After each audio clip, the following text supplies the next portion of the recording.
on the boards for Hall. Hall, side of the net. Markstrom with the save. Rebounds up front. They score! Jankowski trying a little self-flip. He will draw all of the Devils' attention. That allows Blake to cruise in. Blake, he'll step out in front. Markstrom, he can't stop it. Jackson Blake, his first playoff goal. Now Aho will keep it in. Canes have the momentum. They've tilted the ice. Svechnikov with it. He'll drop it back for Aho. He'll leave it here for Orlov. Orlov wants to make a move. Up top, Svechnikov, he scores!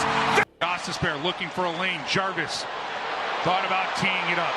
Jarvis, side of the net, they score! Jarvis to Aho, a power play goal, and the Canes have tied it at 4. Coming up on a minute left here in the second half of the double minor. It comes across Aho, wanted to get it to Jarvis off the boards. Back for Gossespierre. Aho, game over! Series over! Sebastian Aho wins it on the power play in overtime!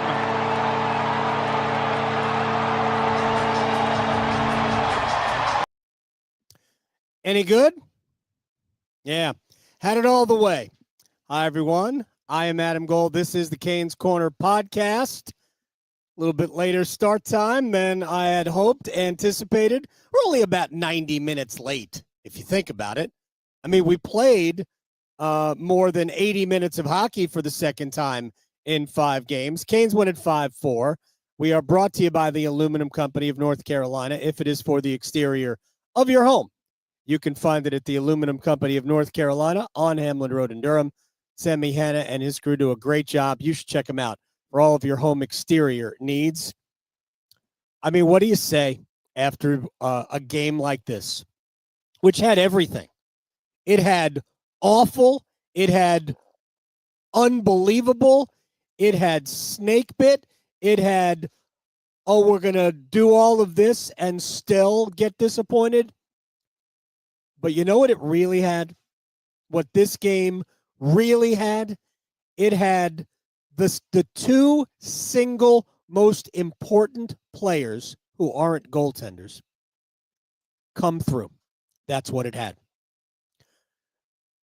For a long time, and this is not about so-and-so has arrived. For a long time, Carolina has looked for a second or a third, because I think Jarvis is part of this monster too. Even though it wasn't necessarily his best series. Seth Jarvis's not so good is still pretty doggone good. Been waiting for Andrei Svechnikov to do this. And man, the last 2 games. He's been pretty good in the series, but he's been really good the last 2 games. Just dynamite. That's the power forward. That's the guy. Again, I keep saying this, and I understand you want your best players to be on the score sheet. Svechnikov did get the goal. But it's how he goes about it. I said this to Tripp in the pregame show. I said it on the podcast yesterday or 2 days ago. What was it, 2 days ago? It's actually 3 days ago now. More than the goals, because you can go back in the hat trick game. You can say that, look, the first goal was a gift. Really not a scoring chance. It ends up going in. You got a good net front by Blake, right? Second goal, pass from Jarvis is elite. Great finish, but the pass was elite. Deceptive. Basically, Andrei had the net was wide open because he was behind Markstrom. Third goal is the empty net goal. But it was how he went about the game in Game 4 that was so good. And while Carolina was still asleep in the first period, Andrei was here. Andrei was here. And Sebastian Aho. You know, I'm not in any way making Sebastian out to be something other than what he is. I always refer to him. If you listen to this podcast before, you've heard me say the same thing. To me, Sebastian Aho is gumbo. It's like a slow heat that just kind of all of a sudden you go, oh my, that's spicy. 200-foot player. Can do it all. Can be a scorer, can be a setup guy, can be a defender, winning faceoffs, smart defensively, all of it. And we saw the full package. I mean, he was asleep for the first period, like everybody but Andrei. But once we got going in the second, there wasn't any better in this game than Sebastian Aho. Phenomenal. Great game. What a series. Think about it. And here's a guy who didn't even attempt a shot in game 2. Sebastian Aho for the series, 3 goals, 5 assists, 8 points, way over 50% in the faceoff circle. Honestly, probably closer to 65% than anything else. Actually, maybe not that, because Carolina was bad the first 2 games. But he was 13 out of 22 tonight. Such a good player. And what do we know about Aho? Clutch, right? So he becomes the first ever Hurricane with 2 series-ending overtime game winners. Game 6 in Nashville, 2021, the crazy pandemic central year. And tonight, Sebastian Aho, ladies and gentlemen, who takes a lot of heat from a lot of fans about, well, he disappears here, disappears there. Yeah, for a guy who disappears, let me point this out. I think if I have the number here. Sebastian Aho now in 79 career postseason games. 79. That's a season, ladies and gentlemen. 30 goals, 48 assists. That's 78 points in 79 postseason games for a guy who disappears. So, yeah, I don't think he disappears. I think Sebastian Aho is one of those players. He's not a McKinnon or a McDavid or a Draisaitl. He's not one of those. He's not an Austin Matthews. He is just, as I say, gumbo. All of a sudden, whoo, what a series. What a player. All right, we'll see what we can we'll see what we can accomplish. Let me slow myself down. And we'll slow myself down by saying hello. Stockholm, Sweden checking in. Sorry for Jacob Markstrom. Sorry for Jesper Bratt. They were both good in the series. Markstrom was great tonight. After second period, nobody was good in terms of the 2 goalies. Actually, Kochetkov wasn't really bothered that much in the second period. He was atrocious in the first. I'm going to disagree with the head coach. Even if there were no bad goals that Kochetkov allowed in the game, of the 4 that went in, none of them were bad. 2 of them were deflected. One of them was a really good shot back against the grain, although I think kind of stoppable. And the Hischier goal wasn't stoppable. He was just all over the place and a nervous mess. And there were rebounds everywhere. Not great, but he got through it. Made 2 really good saves in overtime, one right at the end of the first overtime on Jesper Bratt. I will say, if you go back and watch, I don't know if you can do this, find the highlight somewhere, there's a little bit of a screen. He has no stick, and it was a giveaway by Burns. He tried to clear it, but a good play by the Devils to keep it in the zone and knock it down and get a shot off. But it was kind of a sneaky good save, and then a good glove save on a puck that wasn't rotating normally. It was end over end, like a field goal attempt by Nico Hischier right off the hop in the second overtime. Wouldn't that have been deflating? So very, very, very, very cool that the Hurricanes were able to win this game. But Aho, again, becomes the first player ever to have 2 series-ending overtime game winners. All right, so let's see. Oh, I'm sorry. It's late. Stockholm, Cancun. Now, I'm going to guess you're on vacation. Why? Look, I'm not saying I don't want you to watch the podcast. I do, although you are an hour behind. So it is just 11:42, and I'm sure there's plenty of night left in Cancun. But so thank you very much. Tom's River, New Jersey, sort of my old stomping grounds. Whitby, Ontario, there was a few people from Canada hanging out. Maine, all right. Santa Fe, New Mexico, Blacksburg, Virginia, Adelaide Hills, Mikhailov, Utah Man.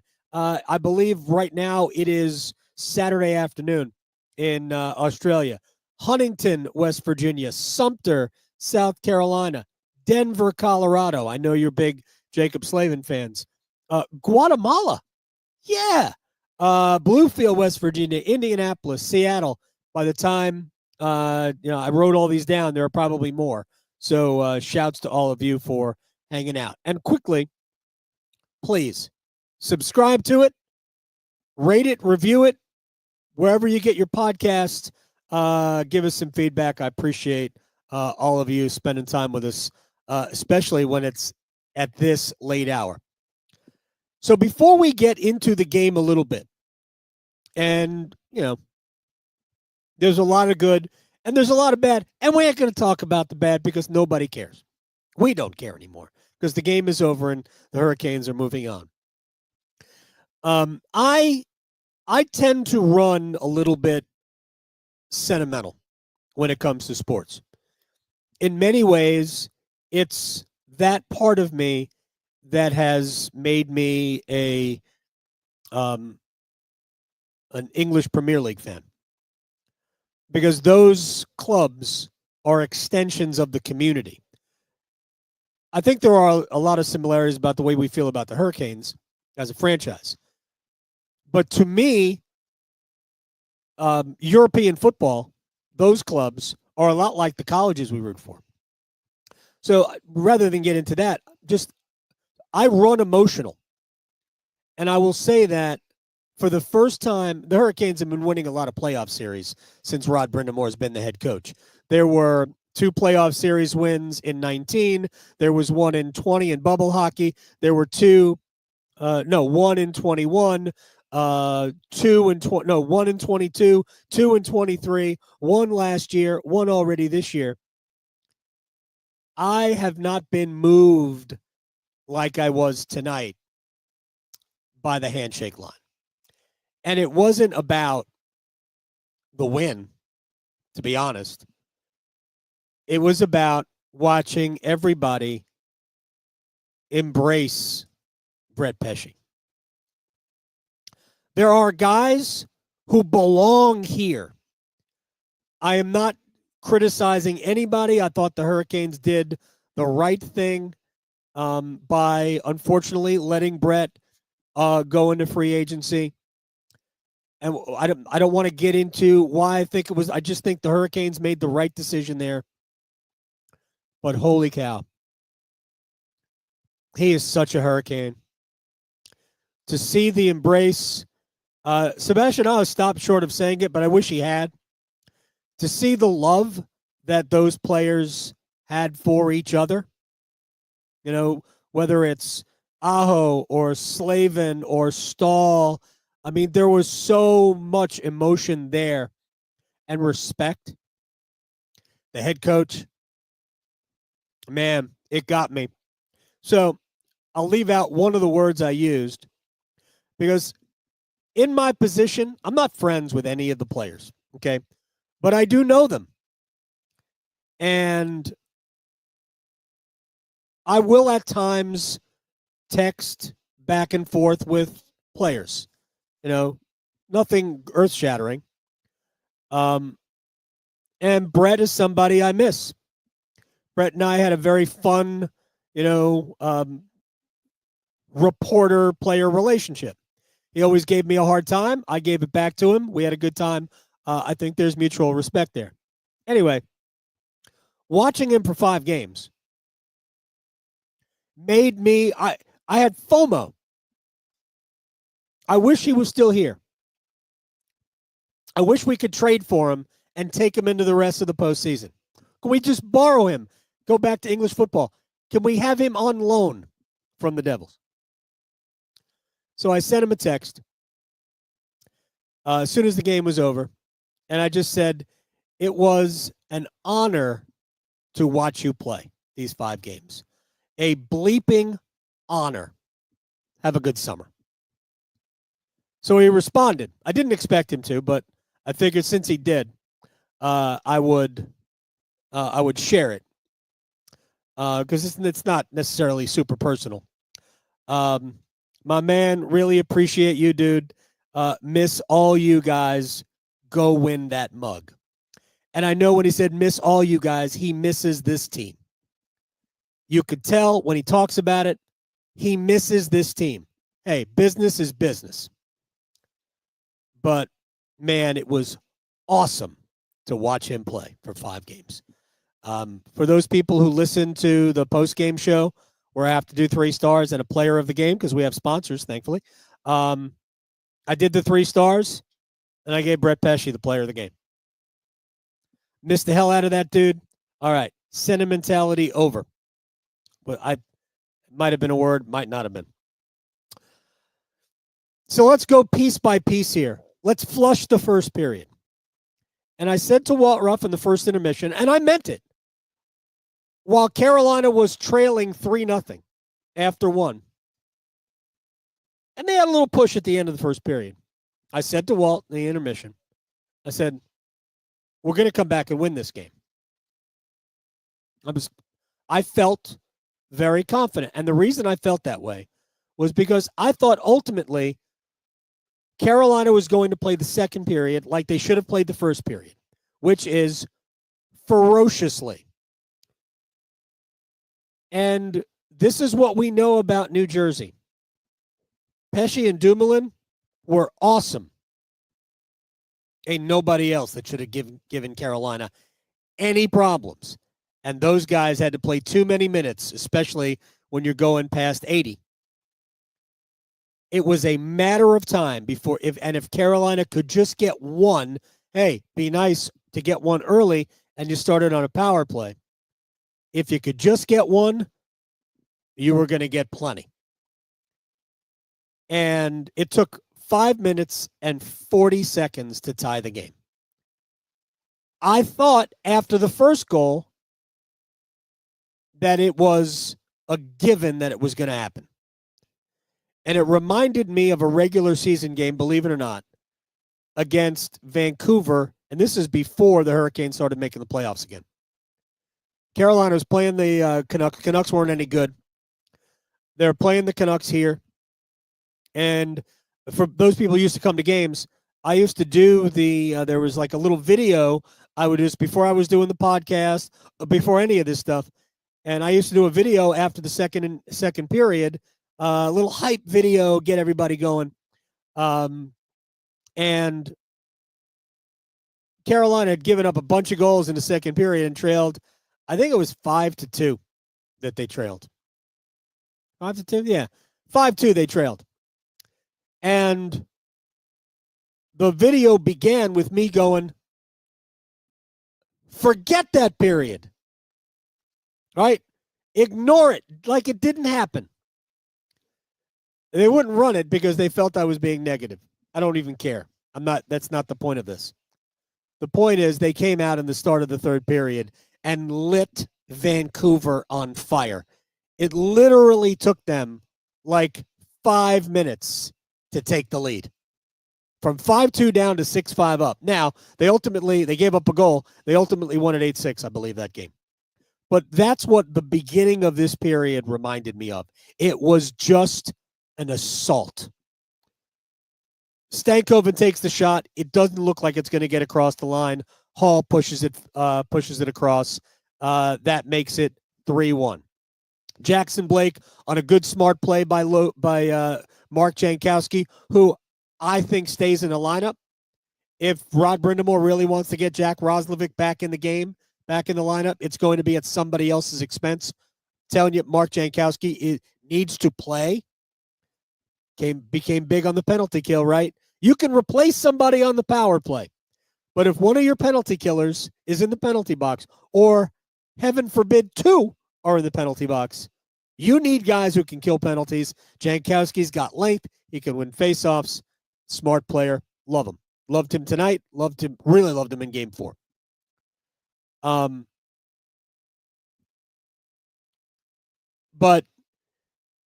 the second goal is so Jankowski dumps it in. Blake ends up retrieving it, comes out in front, does look like he might be looking across the far side, and then tucks it in. Not a good goal for Markstrom to allow. As Blake said in the postgame, got lucky, 3-2. Then, again, not that long. It literally 5 minutes and 40 seconds into the period, the game was tied. And when Andrei Svechnikov scored, there are different sounds. It's sort of like if you go to a driving range during like in a practice round and listen to certain players hit the ball, hit a golf ball. It just sounds different when they hit it. Or if you go to a big league ball game and you hear batting practice, it just sounds different when certain people hit the ball. When Andrei Svechnikov scores a goal, it just sounds different all around us. Andrei gets Carolina even 3-3, 5:40 into the period. I looked at the clock, 14:20. I'm like, that didn't take long. Yeah, Nico Hischier puts the Devils back up 4-3. I really thought at that point, and I said it on Twitter, it's a race to 7. I thought it was. I thought it would be a race to 7. And I wasn't sure that it wasn't going to happen in the period. Sebastian Aho scored a 5-on-3 goal.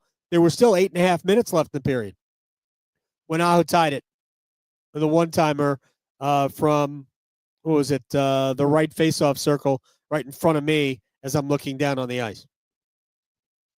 I thought we were going to get to 7 goals maybe in the second period. I'm not sure why it stopped other than maybe everybody was tired. But it did. It stopped. That was it. We were 4-4. Carolina dominated the third period, didn't get anything.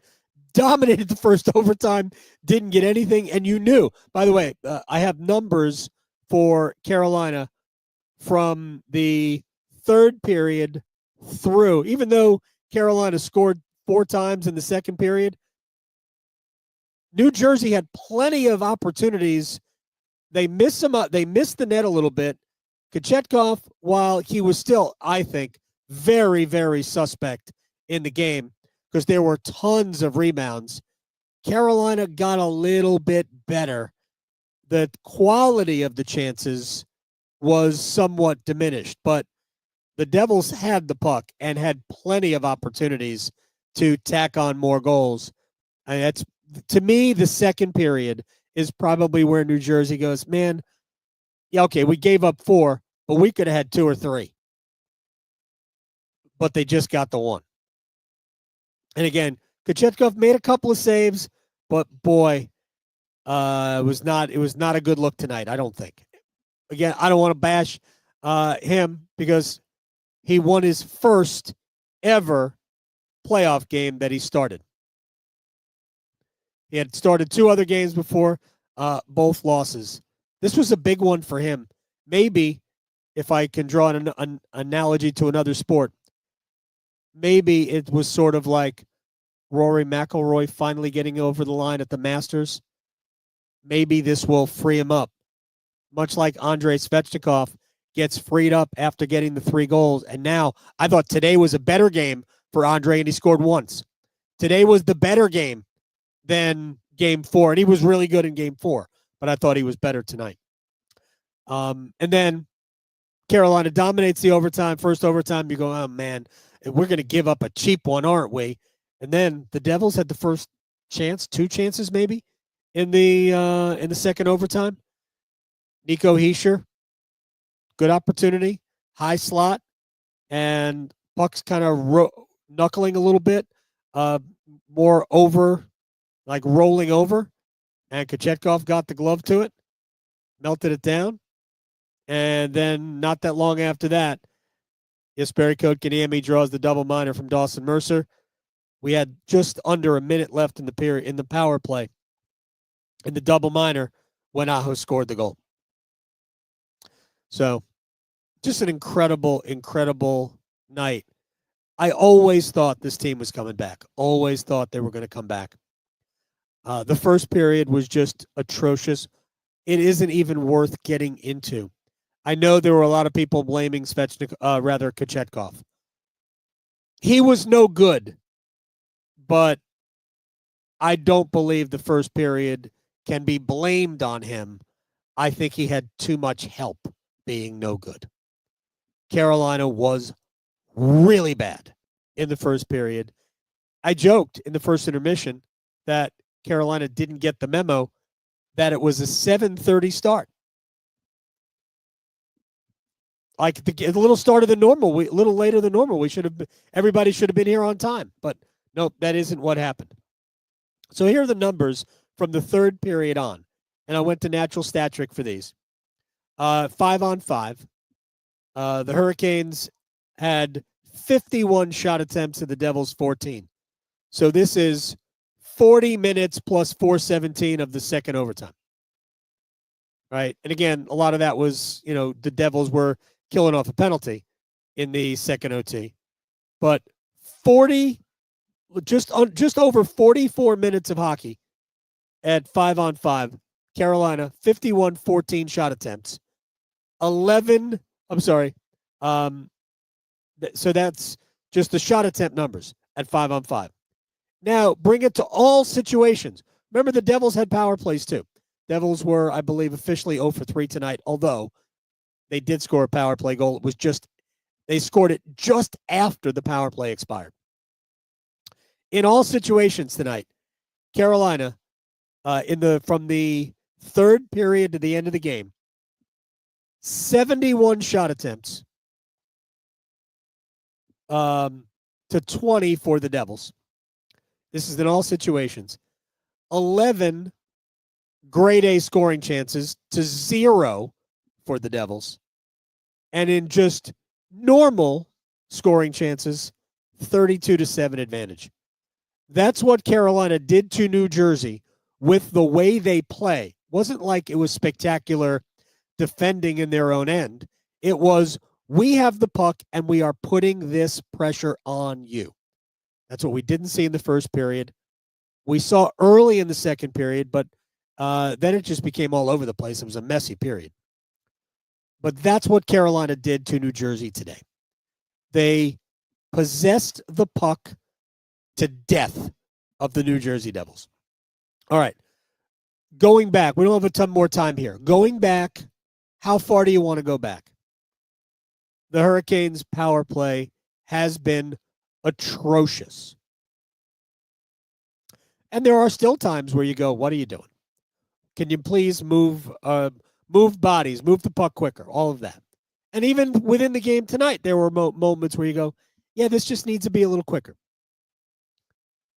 In the series, 6 out of 19 on the power play. 15 out of 15 on the penalty kill. And I say that knowing that it's really 14 out of 15. But from where I stand, 14 out of 15 is still pretty good. And Sheldon Keefe talked about it. Other players have talked about it. It's the best penalty kill on earth. And it rose to the occasion in this series. Remember, the Devils had 2 power plays in the third period. 2 of them. Canes did what they do. They killed them off. It was just incredible. Couple of other notes. And I already mentioned that Aho, now this is the 8th time the Hurricanes have scored an overtime series-ending goal. Aho's got 2. Jesper Fast, Paul Stastny, Brock McGinn, arguably the most famous one, right? The one that beat Washington in double overtime in 2019. Scott Walker in Boston, which was also quite famous. Corey Stillman ended the Montreal series in 2006, the opening round series. And Martin Jelena sent the Toronto Maple Leafs into summer vacation in 2002 in the Eastern Conference Finals, sending Carolina to the Stanley Cup Finals. So that's a pretty good array of players. Only 2 of them really were normal goal scorers / point producers.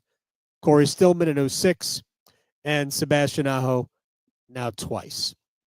I want to give credit to Carolina's blue line for, I think, rallying from a really bad start across the board. I don't think anybody was good on the back end in the first period. They got better. Orlov played over 30 minutes. Chatfield played just under 30 minutes. Slavin played 29, 18. He had 7 shots on goal, 9 attempts. Burns played 27 and a half minutes. He did give the puck away to Jesper Bratt right at the end of the first overtime. But look, always remember that Brent Burns is a big part of the penalty kill. He's good at it. He's got the wingspan. He's got the length. He's pretty good. He's got pretty good hand-eye coordination, so he can help get pucks out of the zone. Man, incredible stuff. Hopefully, when we get to the next series, Frederik Andersen will be good to go. Hopefully, he will be good to go. All right, I said I would do, we'll try to do a 3 stars of the series. So let's get to that. And honestly, did I already talk about Jackson Blake? I'll mention it again here in a minute. My 3 stars of the series. 3rd star, Frederik Andersen. He might have been higher had he played the second part of the last half of the game on Sunday. And this one, 3rd star of the series. 2nd star of the series, Andrei Svechnikov. 1st star of the series, Sebastian Aho. I know there is a tendency to flip the two because it was very noticeable how much different this team looks when Andrei is going. But Aho is still the best player. Just is. And again, I don't remember if I talked about it or not, so if this is repetitive, I apologize, and I won't spend too much time on it. But we don't have to go back that far where people were really doubting whether or not Jackson Blake belonged playing on the top line. He does. He's one of those. He's one of those guys for this team. He's one of those guys. He's bigger than you think. He's certainly not big, but he's bigger than you think. In some ways, a lot like Aho, who is a legit 6 foot. I think Blake is 5'11". I do. You can play in this league at 5'11", and he has a sense about him. And I always say it. I am stunned at how many times he goes into a corner and comes out with the puck. Stunned how often it happens. He was really good tonight. Played 25-53. Jackson Blake, ladies and gentlemen. Part of the future. Part of the present, too. Big time. Big time part of the present. That'll do it. My gosh. 20 minutes in this game, there were a lot of people that didn't think we would be smiling when it was over. I am in so many ways amazed and proud of how that team responded. They didn't want to go back to Newark. Newark is lovely. It's certainly been improved. But they didn't want to go back there, and I don't blame them. And now everybody gets a little bit of time to rest. Washington will play Game 5 tomorrow night in D.C., likely win that series and wrap it up. And then we'll see when Carolina and Washington will start the next round of the playoffs. Hey, I don't think any of us would hate if Montreal won Game 5 and sent it back to Bell Center. I don't think that's going to happen. I think the Capitals are really good. I think they're really big, and I think they're going to bully the Canadiens out of the playoffs. And then Hurricanes in Washington. That will be fun and feisty, I think. All right, that'll do it.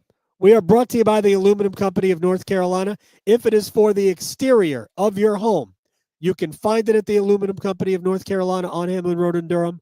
Please subscribe to this. Like it. Share it. Tell your friends. Let's build the community. I appreciate everybody tuning in, no matter where you are. And heck, if you are in Stockholm, you're probably just getting up. It's early. You might be having coffee. So with your coffee, take this. Gostisbehere looking for a lane. Jarvis thought about teeing it up. Jarvis, side of the net, they score! Jarvis to Aho, a power play goal, and the Canes have tied it at 4. Oh, that was the wrong one. Coming up on a minute left here in the second half of the double minor. It comes across Aho. Wanted to get it to Jarvis off the boards. Back for Gostisbehere. Aho!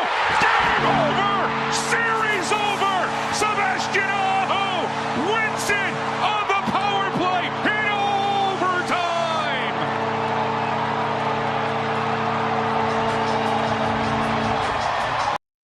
Sebastian Aho overtime. See you in the second round, everybody. Good night.